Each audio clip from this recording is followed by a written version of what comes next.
on Apple Podcasts. ABC News, straightforward.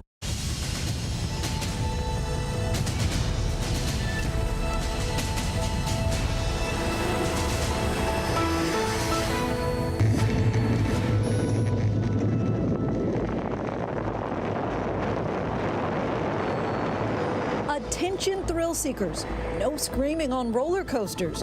Those are the new rules now in effect as portrayed by two executives for a Japanese amusement park company in this unusual video showing proper roller coaster etiquette during a pandemic. They're asking riders to refrain from outbursts with this message: please scream inside your heart.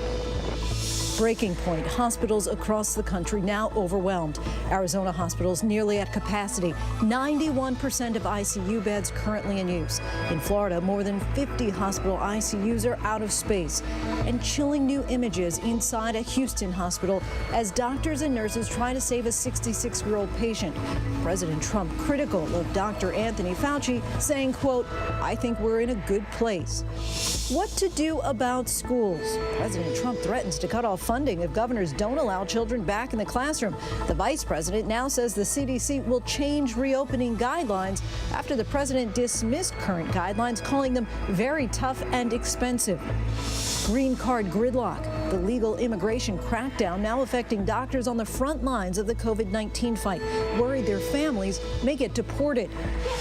CEO's racist rant, unleashing a string of obscenities at a group of families. His apology tonight. And the nation of Kanye, the once MAGA hat-wearing rapper, now says he's done with Trump and running for president, planning to model his administration after the Black Panthers' kingdom of Wakanda. Our senior political director raps with us about Kanye's chances. And good evening, everyone. I'm Lindsay Davis. Thanks so much for streaming with us. We begin with the crippling effect that the coronavirus is having on this country, as many try to salvage their summer plans, and in doing so often put others at risk. CDC data shows that Latinos and African Americans are 3 times more likely to contract the virus than their white neighbors and twice as likely to die from it. A dozen states are now reporting an increase in the number of COVID-19 deaths, and 21 states have either reversed, paused, or delayed reopening measures. Among them, Arizona, which now has a staggering infection rate of 33% of people tested. ABC News has obtained an internal FEMA memo, which shows the number of cases per capita in that state is 3.5 times the national average. In other words, the state of Arizona has more confirmed cases than any other country in the world. As you can imagine, this is putting a terrible strain on regional healthcare systems. And our chief national correspondent, Matt Gutman, leads us off. When medicine and machine failed, staff inside hospital's United Memorial Medical Center worked to jumpstart this COVID patient's heart with their own hands. 1, 2, 1, 2, 1, 2, come on, good compression, please. They pounded her chest and pumped air into this 66-year-old woman's unreceptive lungs in this video shot by the AP this week. In the race for life, every moment counts. But like more than 130,000 American COVID victims, she flatlined. And for a solemn second, they stood there. Then raced equipment to the next COVID patient. The U.S. topping 3 million COVID cases today. And tonight, this is the grim reality across much of the South and the West, where COVID is exploding. In coronavirus, 1 minute you're looking great, and the next minute you are gone. This ICU unit started with 46 beds. They doubled those and now need more. We are playing musical chairs in the middle of the night, moving one patient from one side to another. Experts calling the Sun Belt the COVID capital of the world. In Arizona, cases more than doubling in just the past week. The mayor of Phoenix tells us that testing here is woefully inadequate, especially given the 33% positivity rate here in Arizona. That means that 1 of every 3 cars that drives to a testing site like this has a COVID patient inside. At today's White House coronavirus task force, Dr. Deborah Birx asking those 4 states to roll back their reopenings even further. Is really asking the American people in those counties and in those states to not only use the face coverings, not going to bars, not going to indoor dining, but really not gathering in homes either. Nearly 10,000 new infections in Florida overnight. ICUs at 41 hospitals at capacity. Now a new hotspot in South Carolina. At this coastal hospital, dozens of staff infected. They've asked for the National Guard to help. We're pretty well maxed out on ICU capacity. 96% that could happen quickly. And the president tonight undercutting America's leading voice on the virus, Dr. Anthony Fauci, who advised Americans not to take comfort in a lower death rate. I disagree with him. Dr. Fauci said don't wear masks, and now he says wear them. And he said numerous things. Don't close off China. Don't ban China. But tonight, the scope of the crisis encapsulated back in that Houston hospital. It's horrifying because you can't get your breath. And all you can think in your head is, am I going to end up on a ventilator? Do I have to be on a ventilator? COVID has been trafficking in fear and in death. For Dr. Varone, that agonizing call. Excuse me, I'm very sorry. And Matt Gutman joins us now from a testing site in Phoenix as we now learn that Arizona has a positivity rate of 33%. Matt, clearly there is a great need. Tell us more about the conditions there for people who are waiting to get tested. So this is a testing site run by Banner Health. It processes about 1,000 people a day, but you have to have an appointment. Most people have to have insurance. Free testing is hard to come by, and that's what epidemiologists are telling us. There is a massive amount of COVID in the community, and testing is woefully inadequate. It means we also don't know the total scope of the virus in a state like this. Now, the mayor of Phoenix is asking for federal help. She needs the federal government here to do more testing and to help in hospitals. But the governor of Arizona, Doug Ducey, has not spoken publicly about the virus in over a week, although his team tells us they are scheduling a briefing for tomorrow. That would be the first time in a while. People do need to hear from him. Lindsay. They certainly do. Okay, Matt Gutman, our thanks to you. And with the calendar inching closer to the start of the school year, well, many parents and lawmakers alike are grappling with just what to do. Here in New York, officials today announced a blended school year with students and faculty going to classrooms, but also working remotely depending on the day. It is certainly a heated debate taking place across the country. President Trump is even threatening to cut off funding if schools don't reopen. But how can that happen with the virus surging, and what solutions is the Trump administration actually providing? Stephanie Ramos has this story. Tonight, with the virus raging and hospitals on the brink, the president putting pressure on schools, today threatening to cut off funding for districts that don't reopen in person. We're very much going to put pressure on governors and everybody else to open the schools. President Trump tweeting he disagrees with the CDC on their very tough and expensive guidelines for opening schools. The president said today we just don't want the guidance to be too tough. Those CDC guidelines call for safety measures like masks, 6 feet of spacing between desks, open windows, avoiding the cafeteria, and playground equipment if possible. But tonight, mixed messages from the White House Coronavirus Task Force. I want to make it very clear that what is not the intent of CDC's guidelines is to be used as a rationale to keep schools closed. The director of the CDC appearing to back off those guidelines. New guidelines now expected to roll out next week. But it comes amid those new warnings about the risk of indoor gatherings in states where cases are surging, like Florida, where there's heated debate after the state ordered schools to reopen in August. I don't think it's responsible to go back to school. At a Tampa school board meeting, students, teachers, and parents, like this ER doctor, are worried. I think it'd be really hard to make a decision. So if I can't make that decision as a physician treating COVID patients who's comfortable in that space, I'm not sure how their parents can. New Jersey teacher Adam Roth wants back in the classroom if it's safe. We can have that much greater of an impact on our student population if we are with them, but just in a safe environment. Today, the country's largest public school system, New York City, unveiling its plan to reopen with a mix of online learning with 2 to 3 days in the classroom, leaving it up to parents. The governor blasting the president, arguing he has no authority over the decision to reopen schools. He then says, don't listen to the CDC. I disagree with them. Oh, really? Do you know, Mr. President, better than your health experts how to protect the health of students? Stephanie Ramos joins us now. So, Stephanie, does the president actually have the power to cut off school funding? And has the Trump administration made its own proposals for reopening schools?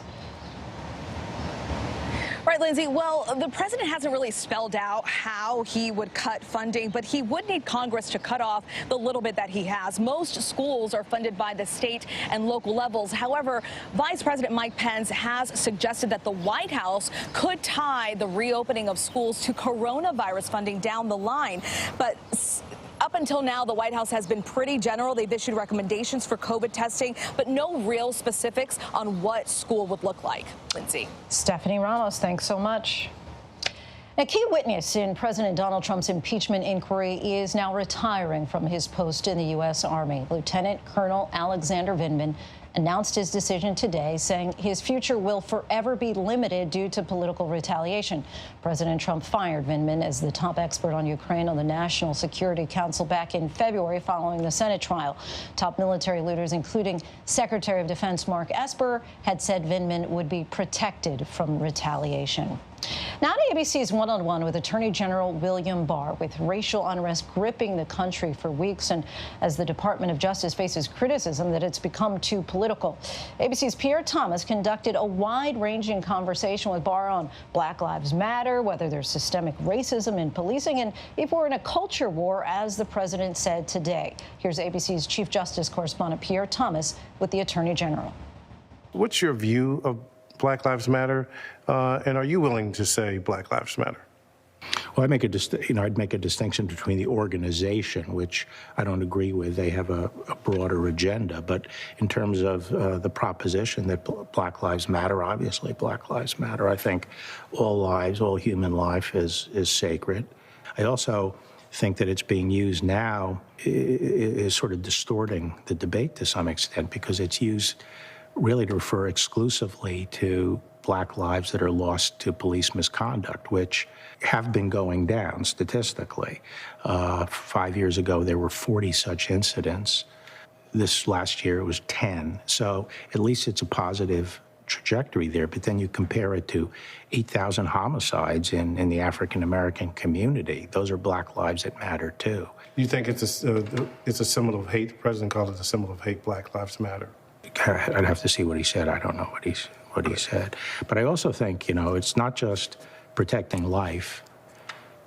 It's also Black Lives Matter in the sense of ensuring that African Americans fully participate in the benefits of this society and their lives flourish. And I think it goes beyond just physical safety. And I think that's, as Condi Rice said, the civil rights issue of our time. So I think the Black Lives Matter, has focused on a particular problem, and it is a problem, and it's a problem that at least the trajectory has been improving, and they're ignoring, I think, these broader issues. Many African Americans, they talk about how they're treated as suspects first and citizens second, that they talk about being pulled over constantly by police. It's happened to me in a circumstance where I didn't feel like it was fair. Does that speak to systemic bias in policing? You said you don't think that exists. Are you changing your mind? No, well, the word systemic, I'm not sure whether people means it's built into the system, so the system inherently has this, or whether they mean it's widespread issue. I do think that it is a widespread phenomenon that African American males particularly are treated with extra suspicion and maybe not given the benefit of the doubt. Is that wrong? I think it is wrong if people are not respected appropriately and given their due. Is there some value in the notion of defunding police, even though you might not like how that word sounds? No, because I don't think the money should come out of the police. We've been spending a lot of money, trillions of dollars over the last few decades, on things like education and social programs. Part of it, as you say, is that the police are being called on to do more and more, deal with mental illness, deal with homelessness, deal with drug addiction, where they don't have the training and the expertise sometimes to deal with it. So to be clear, you're against defunding police, but you're for enhancing some other projects. Yes. Where do you think we are right now in terms of race relations at this moment? I think before the George Floyd incident, I thought we were in a good place I thought that economic opportunities were expanding, and the African American community was able to participate more than ever before in those opportunities. I think that this episode in Minneapolis showed that we still have some work to do in addressing the distrust that exists in the African American community toward law enforcement. Today, the president made some news, and he said that he thinks that we're in a culture war. Do you share that belief? Do you think we're in a culture war? To me, this doesn't really relate to the race issue. I think there has been a culture war in the United States for a long time, using war in the metaphorical sense. But I don't view that as connected to the race issue. I think it has more to do with things like religion and traditional religious values and things like that. He was saying things like, removing the flags from NASCAR events hurt a lot of people. He, this week, retweeted something where someone was yelling white power. You're down here today, and you're making up community outreach. This kind of rhetoric from the president, is it helpful to what you're trying to do? I think what he was likely referring to are some of the things that people would feel were, and I'm not talking about the NASCAR thing. From my standpoint, NASCAR was a business decision by NASCAR. But, there's some people who feel that some of our history is being erased. When you take George Washington and start defacing George Washington or Christopher Columbus or others, and that's upsetting to people. And I would like to see us confront our history in the sense of not tearing it down, but acknowledging our history and adding to our history. I see what you're saying on George Washington and Christopher Columbus, but again, coming at this from the African American perspective of many people, Confederate statues honoring Lee, Jefferson Davis, people like that, epitomize or symbolize oppression, slavery, people being treated like cattle. Are you comfortable with, or do you support Confederate statues being removed from some of these landscapes? Well, I actually think that the way they've handled it here in South Carolina is the appropriate way to do it. I think these are decisions that should be made through community discussion and appropriately dealt with to reflect the will of the community. But I don't think, mobs should go around tearing down statues. If I were king and making up the names of bases, there's some people that I probably wouldn't honor.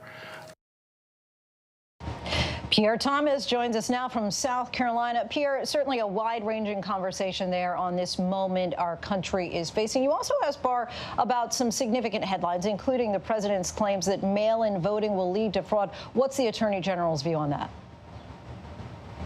Well, he believes that there's real potential that there could be fraud. He pushed on that, but we pushed back and said that we talked to every Secretary of State in the nation that we could find, and none of them thought this was a big issue. Nonetheless, he maintains that it's something that he's concerned about, Lindsay. And also Trump ally Roger Stone, he's of course set to report to prison next week. What did Barr say to the notion that the president potentially would pardon or commute that sentence before Stone even serves any jail time at all? Well, in our earlier interview with him a few months ago, he said it was a righteous prosecution. I asked the Attorney General again today if he still felt that way. He said, yes, it was a righteous prosecution and that Stone deserves prison time. But he acknowledged it's going to be the president's call. All right, Pierre Thomas for us in South Carolina tonight. Thanks so much, Pierre.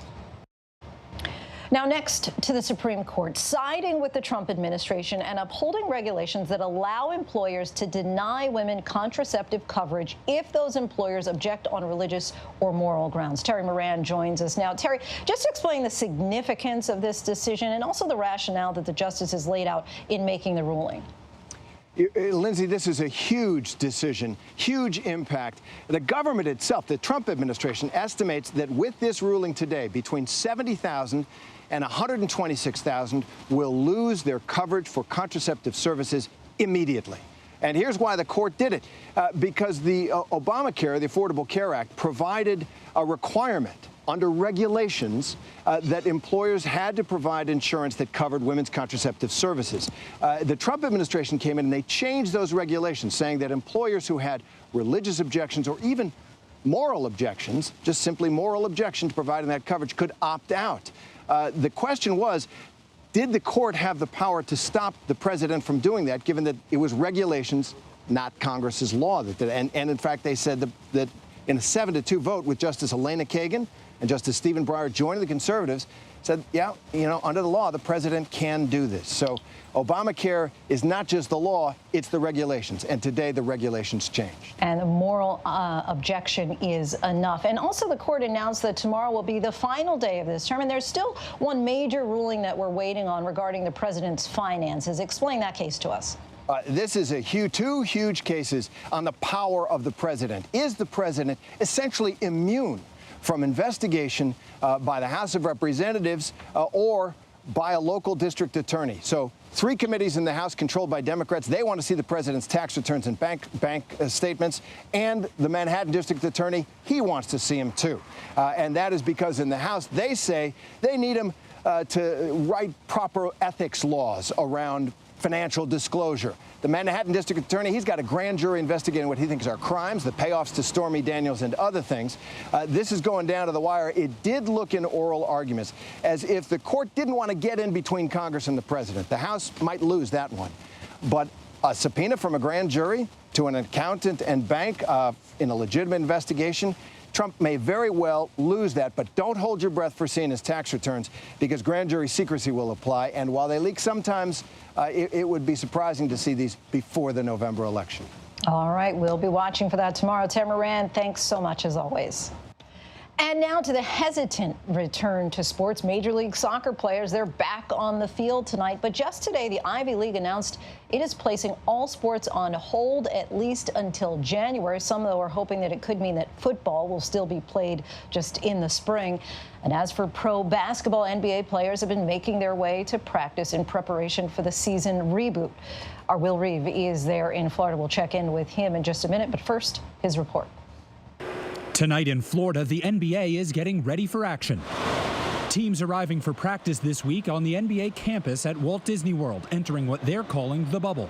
Players must quarantine in their rooms. Meals are brought to their doors. After 2 negative tests at least 24 hours apart, they're cleared to play. ESPN NBA reporter Malika Andrews telling Robin Roberts on top of health protocols, they're using technology to try to keep people safe. When we walk into whether it's an arena or a practice facility, we're scanning these magic bands. And if those magic bands light up green, that means we are able to go into the arena. The Orlando Magic entering the bubble Tuesday without a team member who tested positive in late June, one of 16 positive tests across the league. This week, LeBron James posting a picture of himself wearing a mask on the court, captioning it "War Ready." And Will Reeve joins us now from the ESPN Wide World of Sports, where we must point out that it's protocol. You have to wear a mask when you're there, right? Yeah, Lindsay, no plan is airtight in this surreal era, but the NBA and its partners at Disney are taking every precaution to ensure safety, and part of that is very strict orders that we have these masks on at all times, wherever we are, anywhere near this bubble. And in Florida, a state that, of course, has been experiencing a surge in cases recently, what's the plan if there's a number of infections inside the bubble, as it's being called? Well, Commissioner Adam Silver has admitted that he believes that there will be more positive tests as teams arrive here in Orlando. There are 22 teams invited to this restart of the NBA season. Some arrived yesterday, others today, the rest tomorrow, and players must quarantine for 2 days when they arrive before they can start to practice. But Silver said this week that any significant amount of tests that go, any positive tests inside the bubble will be cause for concern, and it could lead to a shutdown again of this restart.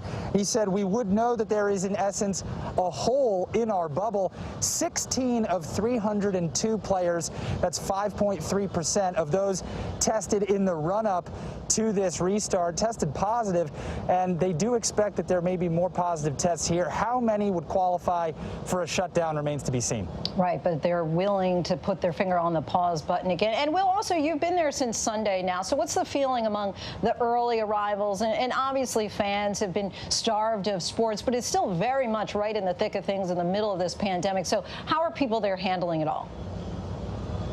Well, I believe there's cautious optimism. No one knows how this is going to go because it's never been done before, but the plans are in place. And as far as the protocols, this bubble, they're calling it, the quarantine zone that players and their teams and traveling parties enter in, is pretty rock solid and hard to get into. There are checkpoints and security and a ton of different safety measures in place. Everyone has to wear these masks when they're around the bubble. Players themselves, when they're playing or actively on the bench, won't have to wear them.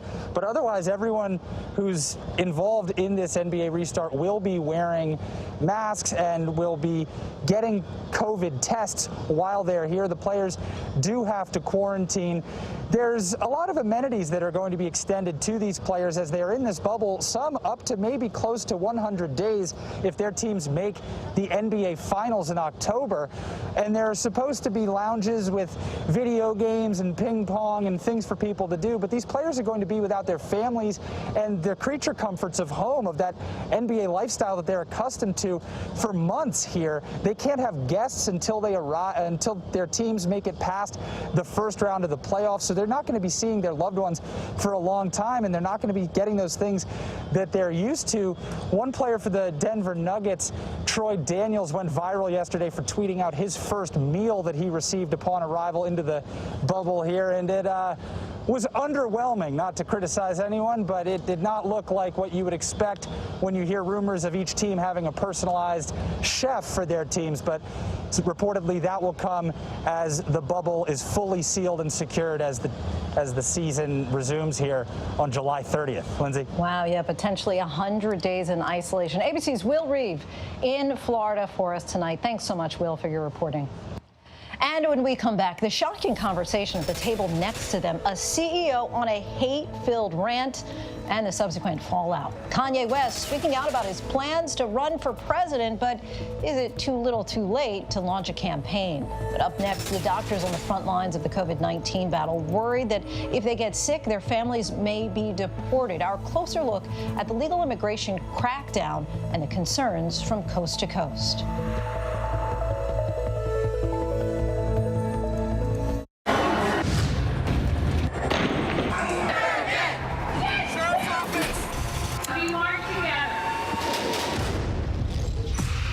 Powerful stories of our time, anytime.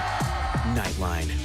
Now, with so much on the line, ABC News, America's #1 news, is right there for you live on Hulu with stories of strength, stories of hope. Because now, when it matters most, Hulu has live news. Hulu has live news. Hulu has live news, and that news is ABC News. ABC News Live on Hulu. ABC News Live on Hulu. Watch the news you need. Thanks so much for streaming with us. Streaming to all Hulu subscribers right now.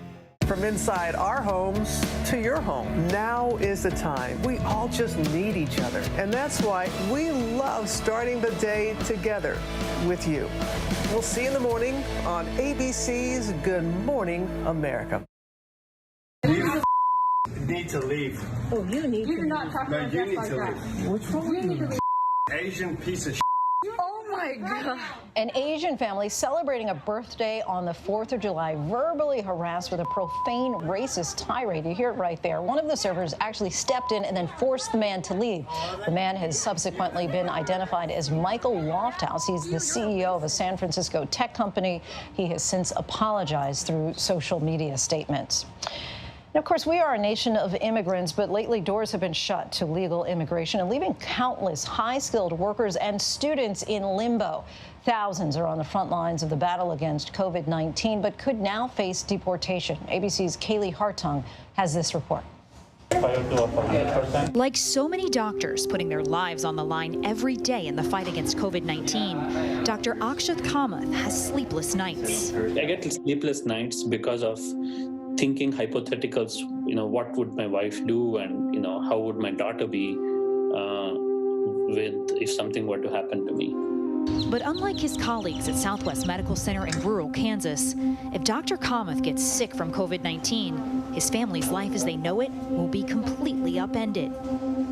At the back of my mind, I'm always worried about, if I am disabled or, God forbid, I don't make it, and I pass away, then my wife and my 3.5-year-old daughter, so they'll have to kind of self-deport back to India. Nicely put, salt and pepper. Dr. Kamath knows he's not the only one living in America with this fear. Legal immigrants stuck in green card gridlock. We are advocating for change in immigration laws so that it can reflect the ground reality, and people like us who are fighting to save American lives we don't have to worry about what's going to happen to us if the worst case scenario comes to fruition. Dr. Kamath came to the U.S. from India to practice medicine more than 10 years ago. He has a visa, but if he can't work, his family can't stay here. A green card would allow for the Kamath family to be permanent residents in this country, paving the way to eventual citizenship. But just last year, the Senate rejected legislation that would have eliminated green card caps for high-skilled workers like doctors. The greatest disappointment is our United States Congress. Imagine a doctor who's taking care of those that are vulnerable in our nation and then has to worry about his own back. Dr. Kamath believes it'll be years until he's granted a green card. Indians applying for employment-based green cards are disproportionately affected by the backlog. At the current pace, it would take 49 years to process all green card applications from India, but just 6 years for those applying from China, according to one study. But our qualitative and quantitative history of visas, starting with the 1952 Walter McCarran Act, developed and morphed politically, if you would. An Indian doctor is treated very differently than a doctor from London. There is sadly a built-in discriminatory system in place. But the U.S. needs people like Dr. Kamath, especially now. In 2018, 2.6 million immigrants were employed as healthcare workers in the U.S., 1.5 million of them working as doctors, registered nurses, and pharmacists. Immigration has been a partisan issue in U.S. politics for years.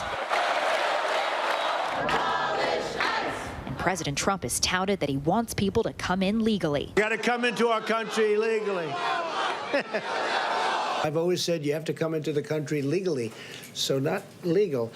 What I campaigned on was people just flooding our border. And we want people coming into our country, but we want them to come in through merit, and we want them to come in legally.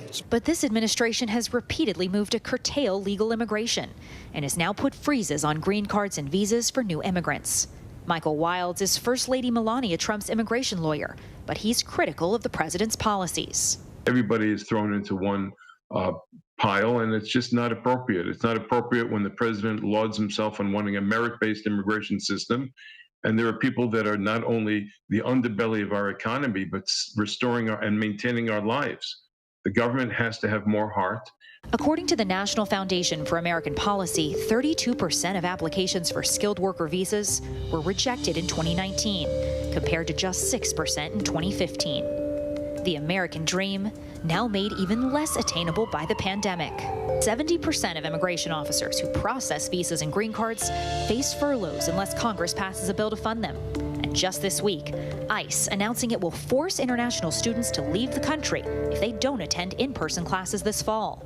Am I supposed to be embarrassed for being international? Why am I being treated this way if I didn't do anything wrong and I just want to study? An uncertain future for so many. But Dr. Kamath doesn't see himself anywhere else, saving the lives of others while he risks his own. I consider this to be my home. In spite of everything that's happening, I've never hesitated in coming to work and doing what I'm trained for and what I love doing. Kaylee Hartung, ABC News, Los Angeles.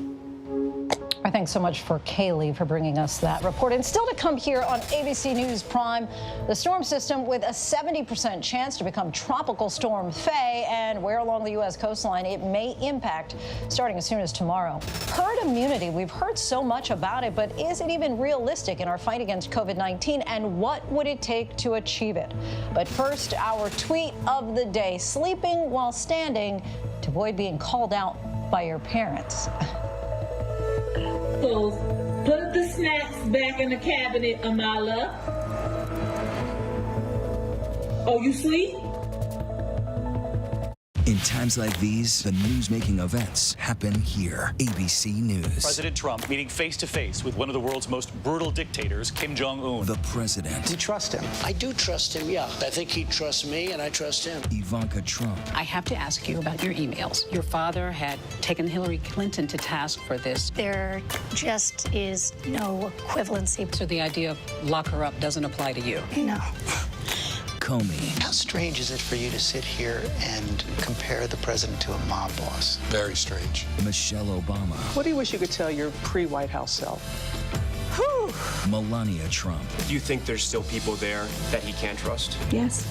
Still working out? Yes. Michael Cohen. So he's still lying? Yes. It's a big statement.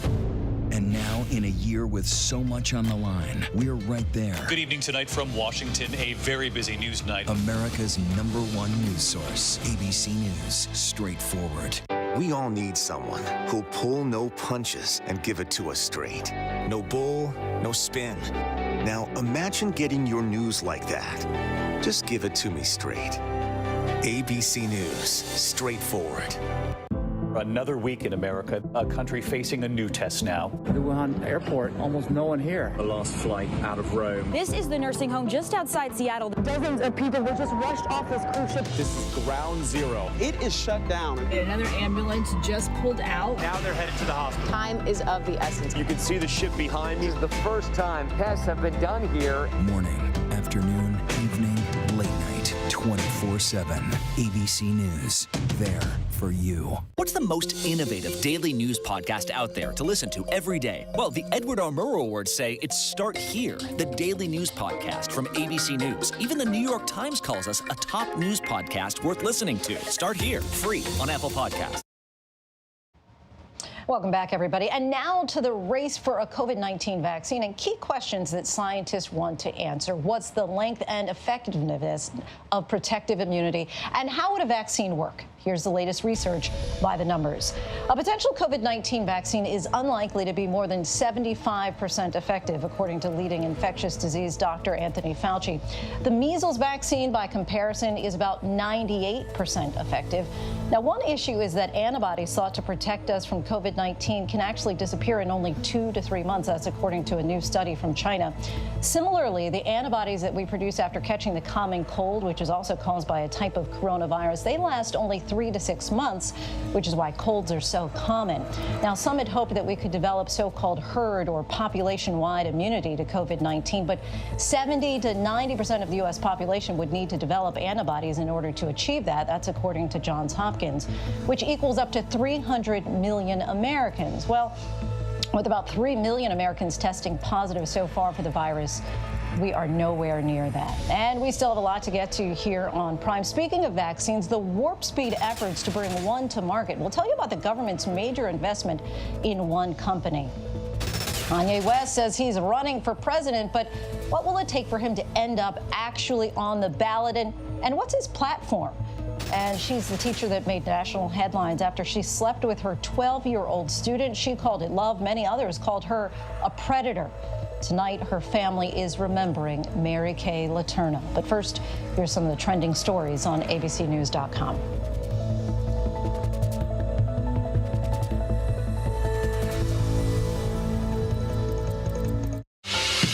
What you're seeing right now, this is part of the eye wall. This procession of migrants goes back 2 miles. There is going to be catastrophic damage. This fire has made a run. You can see those flames shooting up into the sky. We are on the jam-packed red carpet. To the right, guys.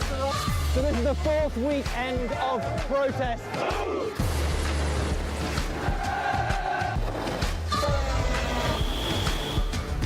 Watch ABC News on location for Facebook Watch. What's the most innovative daily news podcast out there to listen to every day? Well, the Edward R. Murrow Awards say it's Start Here, the daily news podcast from ABC News. Even the New York Times calls us a top news podcast worth listening to. So if you like getting behind the biggest news stories of the day, inside all the details, the backstory, and what will happen next, then listen to Start Here, the daily news podcast from ABC News. It's like no other news podcast out there. Even the critics agree. Listen free on Apple Podcasts. The Americans here on the ground and the Iraqis, 18,000 tons. Tatas. Ismail? David. Over ground zero from Hurricane Michael. You can see just home after home. David, good to meet you. This was your view. My favorite view. Thank you very much. Thank you.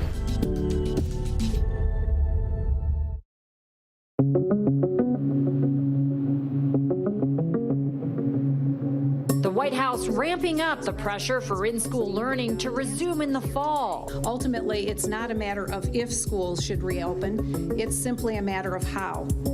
They must fully open, and they must be fully operational. The number of COVID-19 cases in the U.S. now topping 3 million, and cases rising in at least 36 states. In fact, the daily death rate from COVID-19 is now increasing in a dozen states. 21 states have reversed, paused, or delayed reopening measures. The President Trump threatening to withhold federal funding from public schools that do not reopen. It's absolutely essential that we get our kids back into classroom for in-person learning. We can't let our kids fall behind academically. Trump also blasting his own CDC's guidelines to reopen schools, calling them tough, and now directing the CDC to prepare new guidelines. The director of the CDC seemed to be in damage control and reversing course. I want to make it very clear that what is not the intent of CDC's guidelines is to be used as a rationale to keep schools closed. The new turn after that Central Park confrontation tonight. Amy Cooper facing charges for calling police on a black man, a bird watcher, accused of falsely reporting he was threatening her. The man, Chris Cooper, now says he will not cooperate with the prosecution. On The View, saying he accepted her apology. No excusing that it was a racist act, but does that define her entire life? I don't know. Amy Cooper's lawyer believes she will be found not guilty. He said the public's rush to judgment in what he calls the cancel culture epidemic will be proven wrong. We're now learning about a Father's Day accident that left the Chief Justice of the United States hurt. It was just over 2 weeks ago. Chief Justice Roberts had to be taken away by ambulance and stayed overnight in the hospital. He suffered a head injury that required stitches. No explanation why the incident wasn't revealed publicly when it happened. The secret kept confidential until someone tipped off a reporter. Roberts has suffered 2 seizures in the past, but the High Court says his doctors ruled that out as a cause. They believe he was dehydrated. Brooks Brothers, the 2-century-old company that boasts it's dressed 40 presidents, has filed for bankruptcy. The company runs about 500 stores worldwide. The company had been struggling as a business. Attire grew more casual in recent years, but it says it was decimated by the coronavirus pandemic. The retailer is in the process of shutting 20% of its 250 U.S. stores. And a black bear has gone a long way looking for love. Bear swim in the water in Mississippi River. Nicknamed Bruno, the black bear had wandered from Wisconsin through Iowa and Illinois, finally winding up in Wentzville, a town just outside St. Louis. Along the way, Bruno attracted the attention of social media and even had his own Facebook account. By the time he was captured this week, Bruno's Facebook account had drawn almost 23,000 followers. Missouri conservation officials tranquilized and relocated him to the Missouri Ozarks, where they say he'll be safe, far away from the big city, and can continue looking for a mate. Just looking for a bear hug there. If you were planning a weekend at the beach on the East Coast, that is, you may want to reconsider. Flooded roads and heavy rain like the scene here in Ohio this morning could be coming to the East Coast this weekend. Our weather team is monitoring tropical low pressure off the coast of the Carolinas, and it may become Tropical Storm Faye in the next few days. Either way, it may spoil your weekend. The Carolinas to New England could receive as much as 5 inches of rain. And now to the race for the White House and the wild card rap mogul Kanye West, who tweeted, as you well know at this point, over 4th of July that he is running for president. He's now sat down for a wide-ranging interview with Forbes magazine where he says that he's done with President Trump and explains his view of the black vote and how his White House would be modeled on the fictional country Wakanda in the movie Black Panther. ABC News political director Rick Klein joins us now to break it all down for us. And Rick, really, we shouldn't be all that caught off guard by this. After all, at the 2015 MTV VMAs, Kanye did announce he was going to run for president in 2020. And to be fair, that same year, 2015, when then candidate Trump joined the race, very few people took it seriously and assumed that it was just a publicity stunt. So do you think that people should give more credence to this potential run by Kanye West? No, at least not if you're worried that he actually might become president or thinking that it's about becoming president. That's not realistic. 2015 is actually an interesting reference point in this because that is when Donald Trump announced for the 2016 race. If Kanye West had announced this a year ago, he might have a shot to make a ballot in enough places to be competitive. But those deadlines have already passed in a whole range of states. And at this point, he hasn't filed a statement of candidacy with the Federal Election Commission. It gets harder and harder as time goes by. And there really is nothing now that says that this is a serious candidacy for president. So 4 months out, what would be his best bet? A write-in option? Well, there's even a bunch of states that won't even count write-in votes. As it is, he has missed the filing deadline in a range of states, including some huge electoral prizes, Texas, New York, North Carolina. He's leaving at least 100 electoral votes on the table, wouldn't even be eligible for them. So he could always mix things up. He could make things very interesting if he actually were to pursue this. But barring any sort of formal step that he makes here, I think you have to chalk this up to publicity stunt. Okay, and West talks in that same Forbes interview about the black vote, saying, quote, "I was threatened as a celebrity into being in one party. I was threatened as a black man into the Democratic Party." And that's what the Democrats are doing emotionally to my people, threatening them to the point where this white man can tell a black man, if you don't vote for me, you're not black. He, of course, is referring to Joe Biden's "you ain't black if you vote for Trump" comment that got Biden into some hot water. In this time, though, of racial upheaval across the country, do you think at all that Kanye's view might attract some disaffected voters who, like the famed rapper, may have never voted before? Oh, there's no question. I could see appeal in what he's saying there, although it's probably a pretty limited appeal inside the African-American community. And I actually think that that statement is something that his critics are going to call out to say, well, maybe this reveals truly what he's behind. Kanye West endorsed President Trump in his re-election bid. The president was quite proud of that moment together that you're seeing right there in the Oval Office with the MAGA hat and everything. So I think even saying it the way he did right there, it just rouses suspicion that this is truly, if it's about anything, it's about hurting Joe Biden and helping Donald Trump, maybe giving some black voters license to vote for someone other than Joe Biden. So just final words here. Too much, too little, too late? 100%. That's where we are right now. And in fact, as Kanye West himself said, about a month from now, all of the major filing deadlines will have passed. So if he's serious about this, he's going to have to get it done now. And it's really hard to run for president, especially as a third-party candidate. It's a lot easier to talk about it, especially when you're trying to sell an album. All right. Rick Klein, thank you so much for your insight. We really appreciate it. Thanks, Lindsay. And switching gears now, she was the teacher who made national headlines 2 decades ago, convicted for having a sexual relationship with her 6th grade student. She went to prison, got out, and later married and raised a family with him. Deborah Roberts has more on how her scandalous life came to an end. To many, her life story was nothing short of bizarre, something Mary Kayla Turner herself admitted to Barbara Walters. Did you know that this was something that was wrong, or that society would see as wrong? I definitely knew that it was bizarre. A married mom of 4, the Washington State teacher made stunning headlines when she admitted to a sexual affair with her 12-year-old student, Vili Falah. When did you first feel any kind of attraction to Vili? Well, there was an emotional attraction. We just had bonded. We have similar interests. She called it love. Others saw it as predatory. The state called it rape. Letourneau gave birth to the couple's child before going to prison and had a second while serving her 7-year sentence. They were married soon after her release, but got divorced last year. Letourneau died battling cancer for several months. 58-year-old Letourneau's longtime attorney and friend says she died surrounded by family, including Falah, telling ABC News, quote, "Mary was one of a kind. She raised a beautiful, successful family and overcame great odds."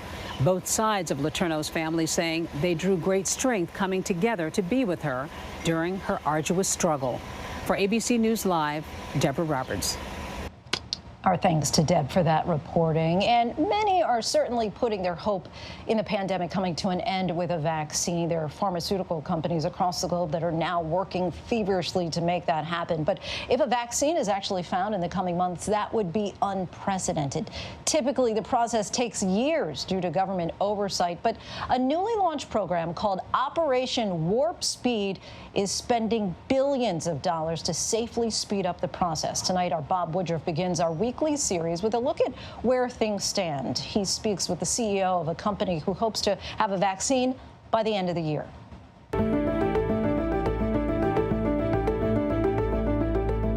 The race to develop a COVID-19 vaccine is accelerating. Of the 4 vaccine companies to receive money from the government's new so-called Operation Warp Speed, this week, Novavax became the highest funded, $1.6 billion. Now the expensive part gets going, which is getting into human clinical trials. We're trying to scale up from very small scale production into large scale production to be able to make 100 million doses starting by the end of this year. Those 100 million doses will be produced before the company knows the vaccine is safe and effective, a huge financial risk. But Novavax has worked on coronavirus vaccines for SARS and MERS in the past, as well as a vaccine for Ebola. Why was your company chosen for this? We've been making vaccines for emerging infectious diseases since I've been there for the last decade. So our technology is a bit different from most others. There are no guarantees, but Novavax and others are optimistic there will be a viable vaccine, possibly by the end of this year. If this turns out to be a very efficient, good vaccine, when do you think we would get the chance to take it? I think we expect to have vaccine available, produced, and on the shelf of some warehouse by the fourth quarter of this year. The first people to get it are going to be the frontline healthcare workers, and they'll get the first 50 million doses or however many doses, and then it'll start to spread out for people who are most at risk of getting seriously ill. Another recipient of Operation Warp Speed funds, Moderna, acknowledged that there have been differences of opinion with the U.S. government. Despite that, both the U.S. government and Moderna agree that its vaccine is advancing faster than any in modern history. Moderna says it's on track to deliver 500 million doses of its vaccine in 2021. This is Bob Woodruff, tracking the race for a vaccine. Our thanks to Bob for that vaccine watch. And still to come, what to do if you can't quite fit into a box that society wants to put you in. Our look at Afro-Latino identity and our conversation with singer-songwriter Amara La Negra.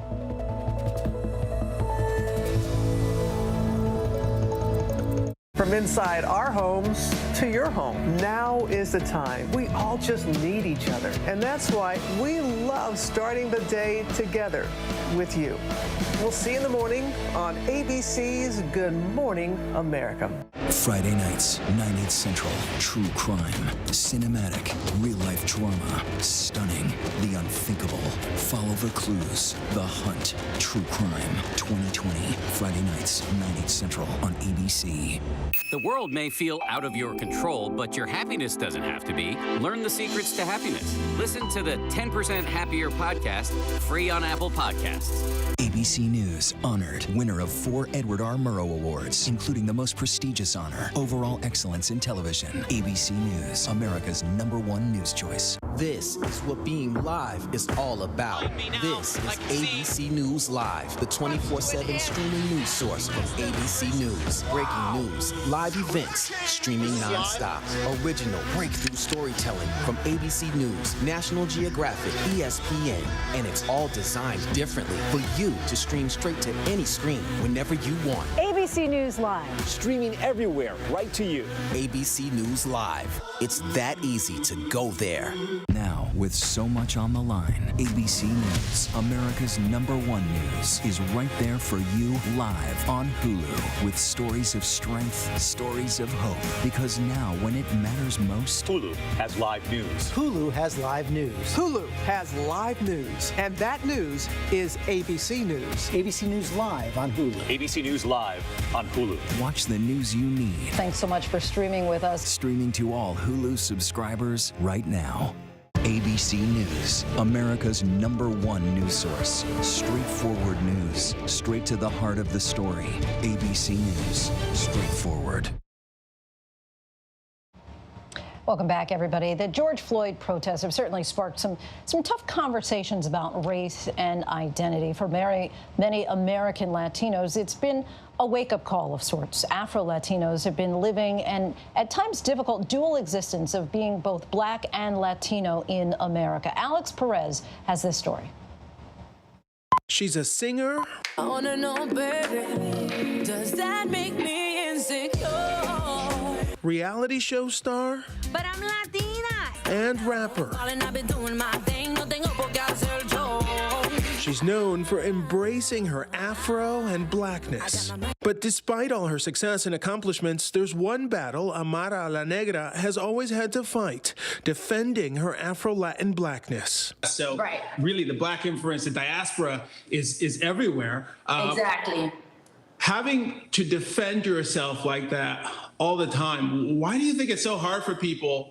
I still feel there's a lot of African Americans that don't even know that there's other parts in the world where there's people like us and don't speak English, right? We're not all African Americans. We are diverse in every single possible way you can imagine. In a nation that likes to put people in a box, Black, Latino, white, Asian, Amara, born Diana Danelis de los Santos to Dominican parents, says she's always having to explain herself to African Americans who have publicly questioned her Blackness, like on the Breakfast Club radio show. What are you? Huh? Like race-wise. And even to other Latinos, including some in her home state of Florida, who she says questioned why she would participate in a Miami Black Lives Matter march. We're like, oh, why are you out there protesting? You know, you're not Black. You have to pick. Are you Latina? Are you Dominican? Are you Black? You kind of have to pick. And they were, saying a lot of, negative things towards me. I guess that there was a part of them that didn't understand how important this is. Not just it's a humanity thing. In the wake of the George Floyd murder, as protests spread across the country, there's also a growing spotlight illuminating the diversity of Blackness in America. It's a lesson educator Jennifer White says she's been teaching for years. The Spanish teacher is the only Latina and only teacher of color at the Donahoe School in Anniston, Alabama. In the rural South, she makes it a point to educate her students about Afro-Latinness. I need to be true to myself, and I need to be able to make sure that I know who I am as a Spanish teacher and teaching culture. I think as a Spanish teacher, we're very important people or world language teachers, because we're the ones that teach culture. We're the ones that bring up these uncomfortable conversations about race and history too, because we do history. So it's like we bring up these uncomfortable conversations about race, colorism. Pedro Noguera, a dean at USC who focuses on race and policy, believes America's historically poor treatment of African Americans created a massive divide among Latino immigrants, even those who are Black. So when many Latin Americans come to this country, there's a tendency to try to distance themselves from Black Americans.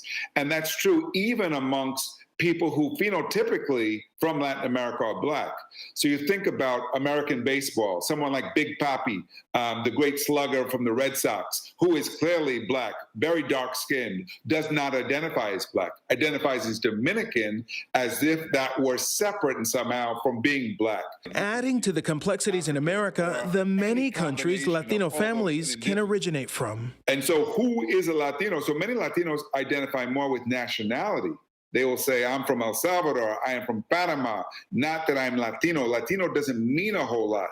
It only means something to second and third generation Latinos who've been in America, who understand the way race in America works, and so they will claim a Latino identity. But in that identity, there's incredible diversity. In the U.S., most strictly think African American when they hear black. But according to Pew Research, during the colonial period, about 15 times as many slaves were taken to Latin America than to the United States. Many of those families would eventually immigrate to America, bringing their blackness and Latin American traditions with them. One study found a quarter of all Latinos in the U.S. self-identify as Afro-Latino, Afro-Caribbean, or of African descent with roots in Latin America.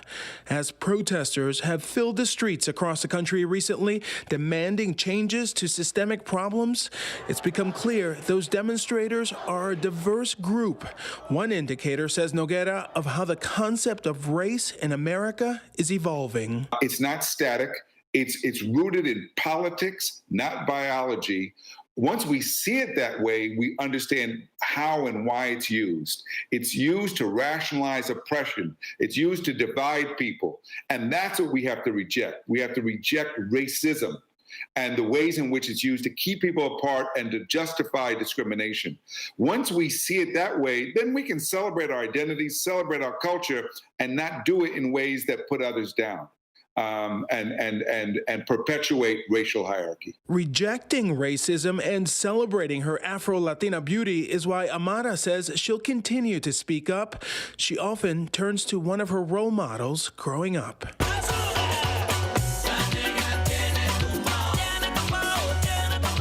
The late Cuban icon and queen of salsa, Celia Cruz. I admired Celia Cruz, and I admired her to the core of me because she was the only person that looked like me.